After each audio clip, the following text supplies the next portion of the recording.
नमस्कार. Voice of नांदेडमध्ये आपल्या सर्वांचे स्वागत आहे. चला तर मग जाणून घेऊ आजची ठळक घडामोड. पेठवडज येथील विविध समस्यांसाठी जिल्हा परिषदेच्या आवारामध्ये आमरण उपोषण सुरू.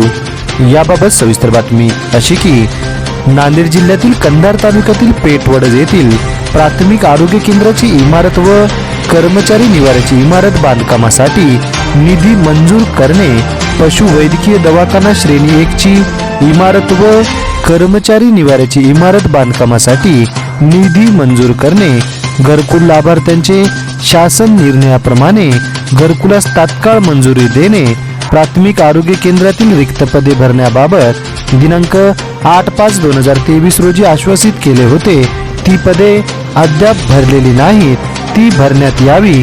जिल्हा परिषद हायस्कूल अंतर्गत रिक्त पदे भरण्याबाबत दिनांक 8/5/2023 रोजी आश्वासित केले होते, ती अद्याप भरलेली नाहीत. यासह विविध मागण्यांसाठी पेठवडज येथील नारायण काळबा गायकवाड हे जिल्हा परिषदेच्या वाहनतळाच्या ठिकाणी आमरण उपोषणाला बसलेले आहेत. जोवर न्याय मिळणार नाही तोवर आमरण उपोषणाहून परावर्त होणार नाही, अशी प्रतिक्रिया आज गुरुवारी सायंकाळी उपोषणकर्ते नारायण गायकवाड यांनी दिली आहे.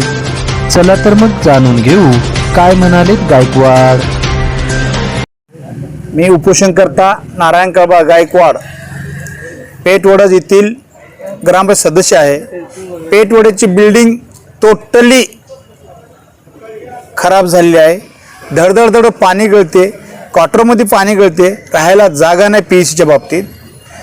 त्याच्यानंतर घरकुलचा प्रश्न आहे, शाळेचा प्रश्न आहे आणि पशुसंवर्धनची सुद्धा बिल्डिंग त्याच अवस्था आहे.